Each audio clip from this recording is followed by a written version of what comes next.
So we got a little quick fix here for the local machine shop that I do all this work for. I think this goes into a turbo for some kind of guard, but the machinist had the machine messed up when they were machining it, and they gouged into it here and then they gouged into it there. So he asked me if I could just weld the inside up and weld this one up so they could remachine this. He did ask me not to do anything out here, so you know, it's going to look kind of funny, but I'm going to do what he asked.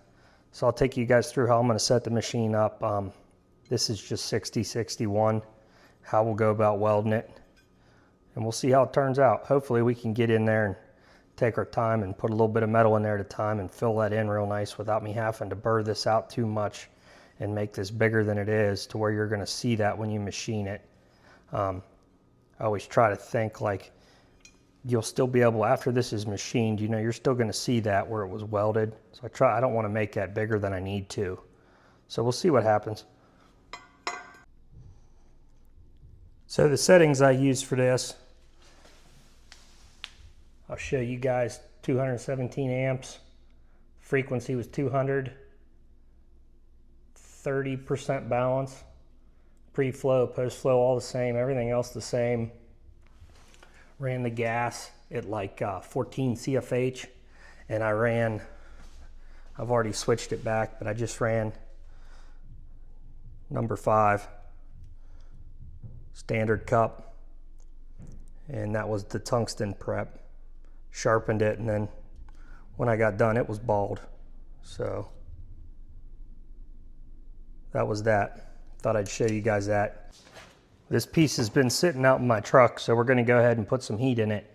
Get, you know, just warm it up so it's not so cold, and it'll weld a little bit better.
What I'm trying to do there is I'm trying to fill that up even very slowly inside that opening to just make sure I'm tying in everywhere as I build it up. And I've found that just taking your time, you know, put a little bit on this side, put a little bit on this side, and just work that up as you come, making sure it's wetting in good all the way around. It normally works okay. And then once I get that filled up, then I'll just run a bead over this. and then he can just knock it back down.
So you guys can see we've got it all filled in all the way up, and now we'll just take our time and try to fill this to where it's out past flush.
It's not real pretty, but it should work.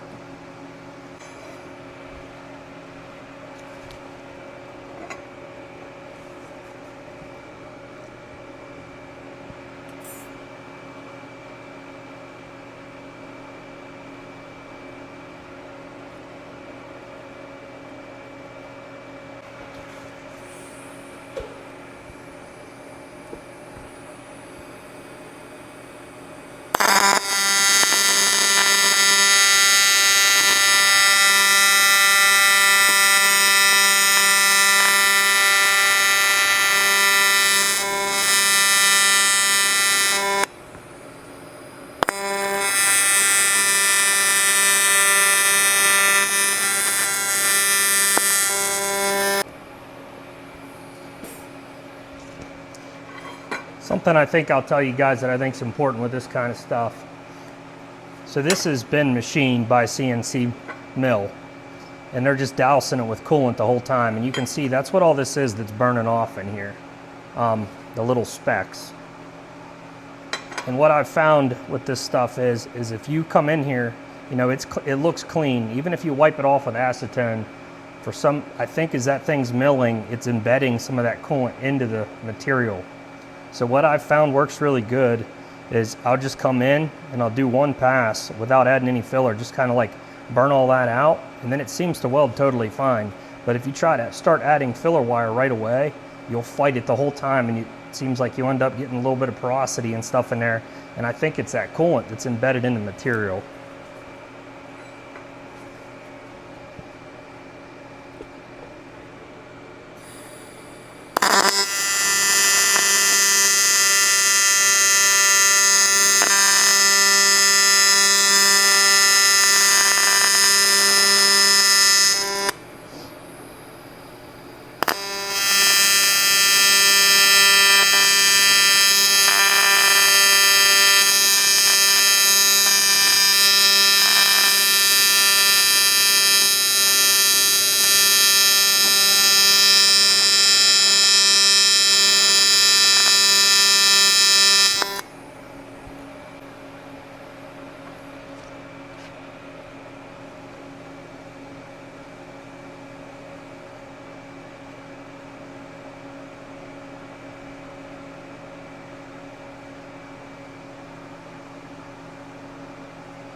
So I'm pretty happy with how that turned out. I'll send him some pictures and make sure, you know, he's good with that. But yeah, I mean, we got it welded up. I think it turned out really good. I got some really cool videos coming for you guys. I'm doing a bunch of intercooler piping, stainless intercooler piping here on a pulling truck. So I'm gonna try to take you guys along as I weld some of that and maybe a little bit of fitting. I can't really show the truck. It's kind of, the guy doesn't want anybody to see it yet, so I can't really show anybody the truck, but he said it's okay if I, you know, the piping and stuff's fine. So I'm gonna do some of that with you guys, and we'll see how that turns out. Do a little bit of purging and stainless stuff, and I think that'd be good for some people and a little bit of a change to the channel. But the channel did just get monetized, and I wanted to tell everybody, you know, thank you, and I can't believe how the channel's growing, and it means a lot to me. I love reading the comments and seeing like what people think, and you know, things I can do to improve the channel. I'd love to know. So if somebody wants to see something, or someone's got an idea that they think, hey, maybe you should try this or do this, you know, tell me, and I'll definitely look into it and see if we can't do that to make it better. But everybody like and subscribe, and have a good day.